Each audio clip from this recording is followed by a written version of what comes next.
بسم اللہ الرحمن الرحیم۔ نبی کریم صلی اللہ علیہ وآلہ وسلم نے فرمایا، رشک کے قابل تو دو ہی آدمی ہیں، ایک وہ آدمی جسے اللہ نے قرآن دیا اور وہ اس کی تلاوت رات دن کرتا رہتا ہے، اور دوسرا وہ آدمی جسے اللہ نے مال دیا ہو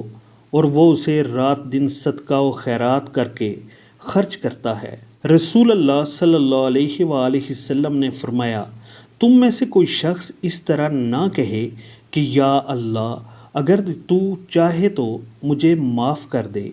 میری مغفرت کر دے، بلکہ یقین کے ساتھ دعا کرے، کیونکہ اللہ پر کوئی زبردستی کرنے والا نہیں ہے۔ حضرت ابو ہریرہ رضی اللہ تعالیٰ عنہ نبی صلی اللہ علیہ وآلہ وسلم سے روایت کرتے ہیں کہ آپ نے فرمایا کہ 7 آدمی ایسے ہیں جن پر اللہ تعالیٰ اپنی رحمت کا سایہ ڈالتا ہے۔ ان میں سے ایک شخص وہ ہے جو اللہ تعالیٰ کا ذکر کرے تو اس کی آنکھوں سے آنسو جاری ہو جائیں۔